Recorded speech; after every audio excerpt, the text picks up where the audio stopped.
I study finance. I do the math for the fourplex as well. Like you can build literally 5 units, the fourplex in the front and a garden suite or a backyard suite. Laneway suite, Yeah. So even for 5 units, the numbers doesn't make any sense. If Thank you. Finally, somebody that actually did the math also. Everybody else we didn't do the math. Dreaming. Would you have clients who are like, oh, we would love to be a part of a development and maybe we could be like an equity owner into a project? Is that something that your clients ever?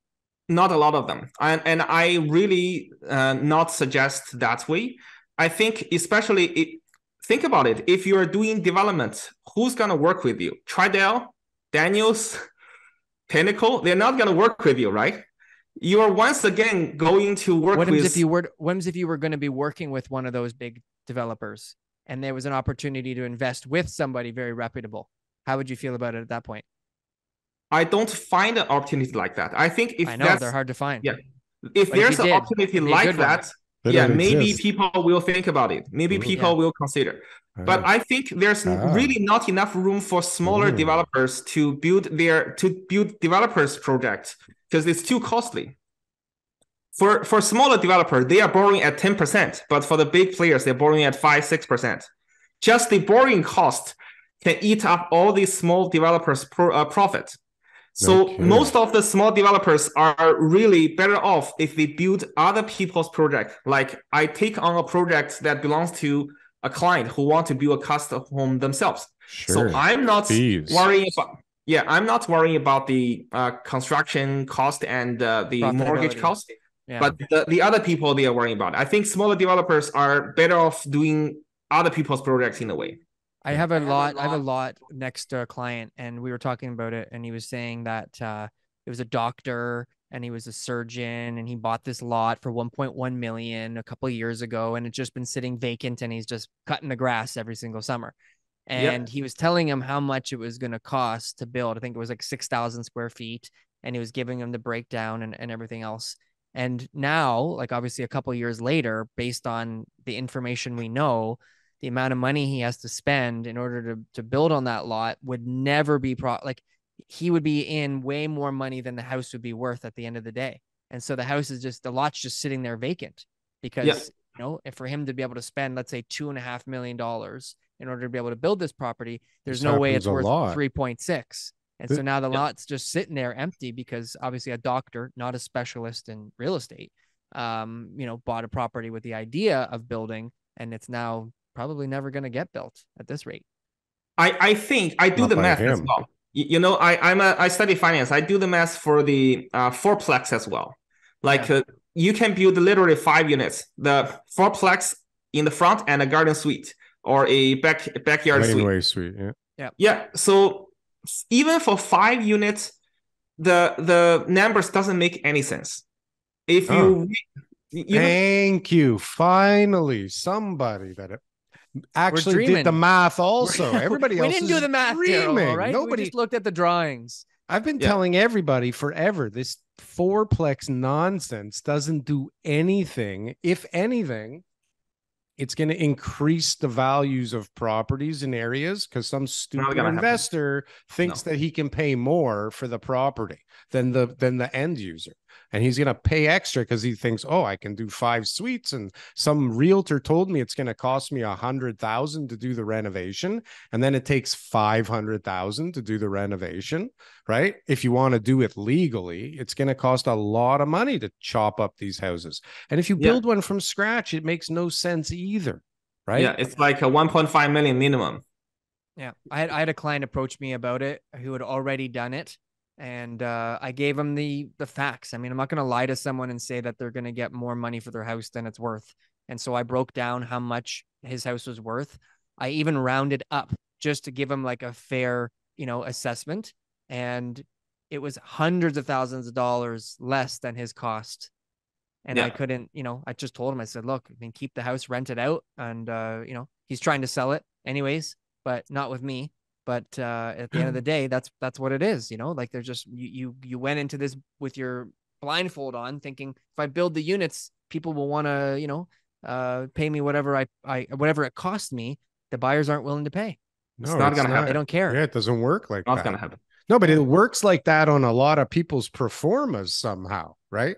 Those spreadsheets somehow work with like all the overruns and all the, right? And somehow magically people are going to not only pay the rent that you think they're going to pay, but they're going to pay it every month on time and not trash the place, and nothing will go wrong, right? Yeah. So like you were saying before, it's so easy for a tenant to cost you more than the rent that you bring in.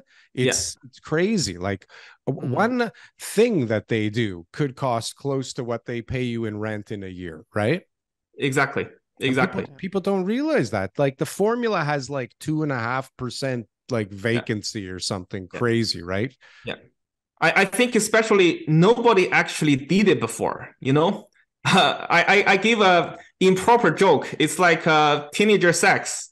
Nobody has done it, okay, but everyone's claiming they've done it and they know how to do it. Yeah, that is the perfect way to end the show. I think, a lot of people, they are trying to, the realtors, they try to make up a good story so that they get another deal. Sure. This topic, I talk about it in the custom build video in my own channel. That's the realtor makes up the final sales price to a bigger number, and the developer makes up the number to a smaller number. So your cost is less, your income is bigger. By the end of the day, the buyer potentially has more chance buying into the project. And somehow down the road, like 70%, 80% finished, they figure out that, okay, the cost is underestimated and the final sale price is overestimated. So they are actually losing money.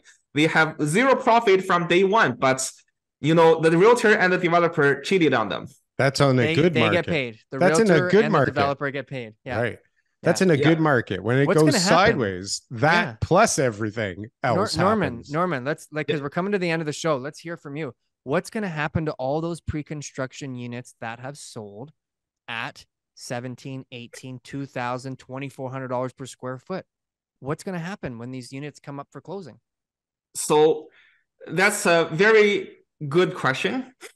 You know, when the home price, this is the trick that I learned from developers that they are playing. You know, some developer, when they sell, for example, at 1,000, and when finishing the product goes to 1,500, which means the buyer makes a lot of money. Then some developers start to picking up problems of the buyers. Your mortgage letter is not ideal. You know, this is a fake letter. So we are going to cancel your purchase. And I take my unit back. I resell at 1,500.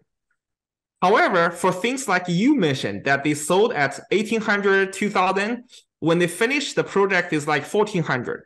Things like what I mentioned will never happen. They will do everything you can to make sure you take. You don't need to provide us a letter. Don't worry about the letter. Yeah, we'll give you a VTB. It's okay. 100%. Just take the unit. VTB. Yeah.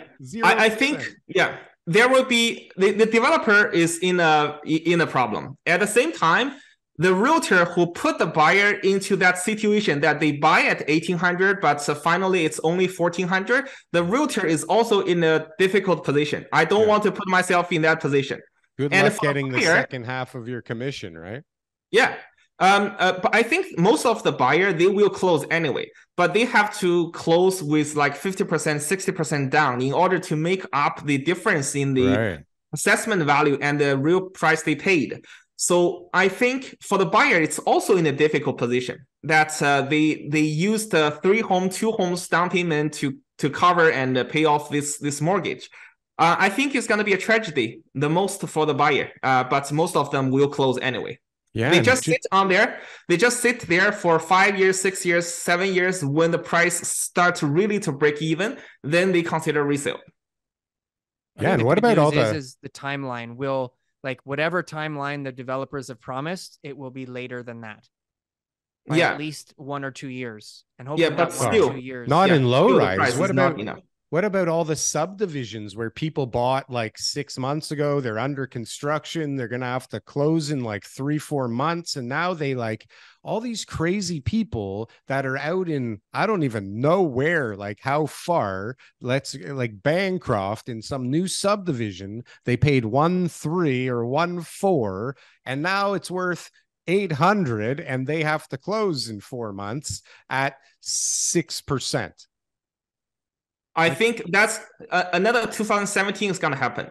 In 2017, a lot of developers sued their buyers, and the developer pretty much win 100% of those lawsuit cases because they do have a contract. The buyer basically breached the contract.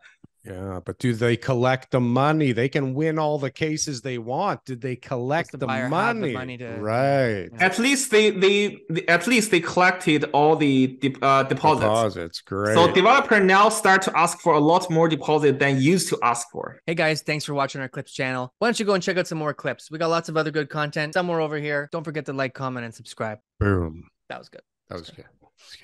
I like that. That was good.